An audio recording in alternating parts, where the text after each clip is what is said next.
ಸರಸ್ವತಿ, ಒಂದು ವೇಳೆ ನಾನು ಎಲ್ಲವನ್ನು ತ್ಯಜಿಸಿ ವೇದಾಂತ ಸಾಮ್ರಾಜ್ಯದ ಪೀಠದಲ್ಲಿ ಕುಳಿತು ಲೋಕ ಕಲ್ಯಾಣಕ್ಕೆ ಹೊರಟ್ರೆ?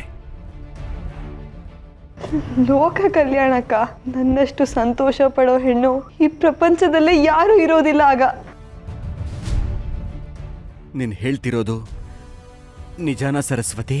ಹೌದು. ಅಂದ್ರೆ ಜಗತ್ತಿಗೆ ಬೆಳಕು ಕೊಡೋ ಸೂರ್ಯನ ನನ್ನ ಉಡಿಯಲ್ಲೇ ಬಚ್ಚಿಟ್ಕೊಳ್ತೀನಿ ಅಂತ ಅನ್ಕೊಂಡ್ರಾ? ಖಂಡಿತ ಇಲ್ಲ. ಇದು ನೀನು ನನಗೆ ಕೊಡ್ತಿರೋ ವಚನ ಅಂತ ಅನ್ಕೋಬಹುದಾ?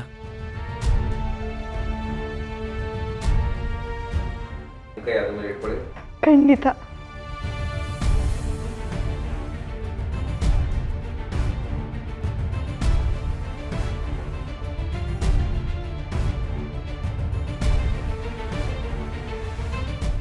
ಈಗ ನನ್ನ ಮನಸ್ಸಿಗೆ ಸಮಾಧಾನ ಆಯಿತು ಸರಸ್ವತಿ. ನಾನಿನ್ನ ಹೊರಡ್ತೀನಿ. ಎಲ್ಲಿಗೆ? ಸನ್ಯಾಸತ್ವ ಸ್ವೀಕಾರ ಮಾಡೋದಕ್ಕೆ.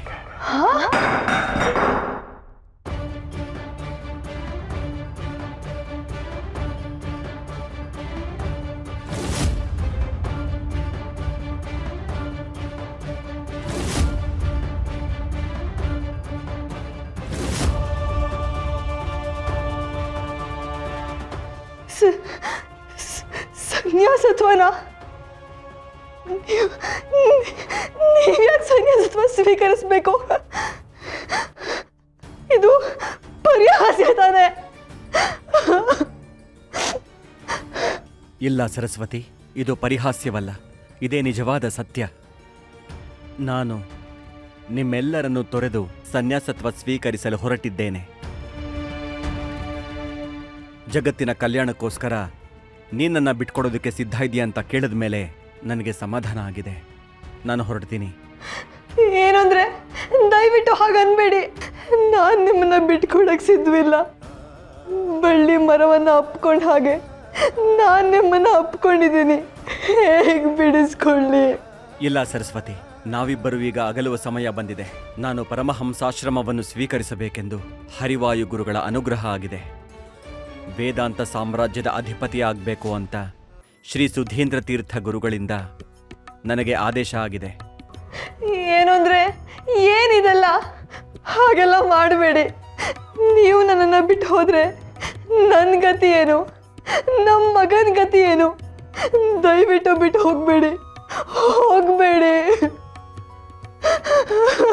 ಉದ್ವೇಗಕ್ಕೆ ಒಳಗಾಗಬೇಡ ಸರಸ್ವತಿ. ಲಕ್ಷ್ಮೀನಾರಾಯಣನ ವಿದ್ಯಾಭ್ಯಾಸ ಮತ್ತು ನಿನ್ನ ಯೋಗಕ್ಷೇಮ ಭಾವನವರು ನೋಡ್ಕೋತಾರೆ. ಸಾಧ್ಯವಾದರೆ ನನ್ನ ಕ್ಷಮಿಸು.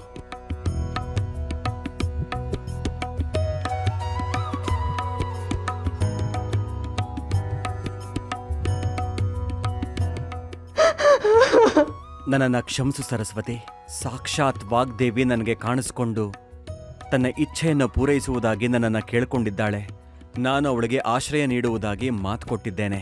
ನನ್ನ ತಾಯಿಗೆ ನಾನೆಂದೂ ಮೋಸ ಮಾಡಲಾರೆ. ನನ್ನನ್ನು ಕ್ಷಮಿಸು. ಏನಂದ್ರೆ ಮಿತಿ ಮೀರಿ ಮಾತಾಡ್ತಾ ಇದ್ದೀನಿ ಅಂತ ಅನ್ಕೋಬೇಡಿ.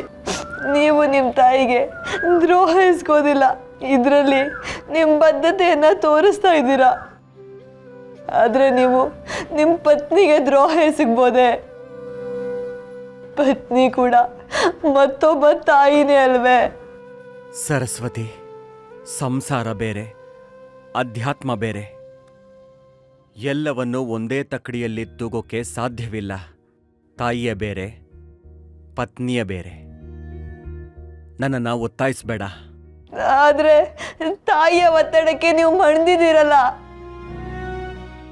6 ಋತುಗಳಲ್ಲೂ ನೀನು ನನ್ನ ಜೊತೆ ಇರ್ತೀನಿ, ನನ್ನ ಜೊತೆ ಬಾಳ್ತೀನಿ ಅಂತ ನೀವು ನನಗೆ ಮಾತು ಕೊಟ್ಟಿದ್ದೀರಿ. ಈಗ ಹೇಗೆ ಬದುಕಿನ ಪಯಣದಲ್ಲಿ ಅರ್ಧದಲ್ಲೇ ಹೊರಟೋಗ್ತೀರಿ? ನಾನು ಹೇಗೆ ಬದುಕಿರ್ಲಿ? ಸರಸ್ವತಿ, ಎಲ್ಲವನ್ನು ವಿವೇಚಿಸಿನೇ ನಾನು ಹೊರಟಿರೋದು.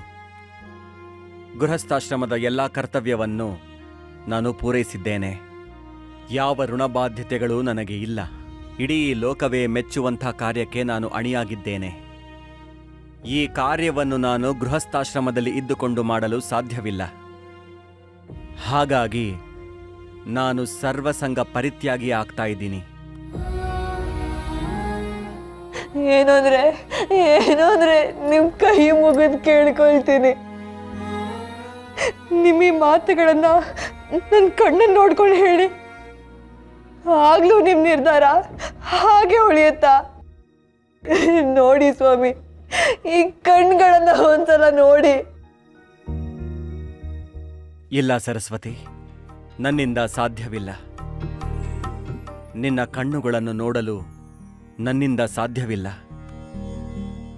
ಸರಸ್ವತಿ ಮಾತೆಯ ಆದೇಶ, ಗುರುಗಳ ಆಜ್ಞೆ ನನ್ನನ್ನು ಬಂಧಿಸಿಬಿಟ್ಟಿದೆ. ನನ್ನ ವಿದ್ಯಾದೇವತೆ ನನಗೆ ಆಶ್ರಯ ಕೇಳುವಾಗ ನಾನು ನಿರಾಕರಿಸಲಾಗುವುದಿಲ್ಲ. ನನ್ನನ್ನು ಕ್ಷಮಿಸು. ಏನಂದ್ರೆ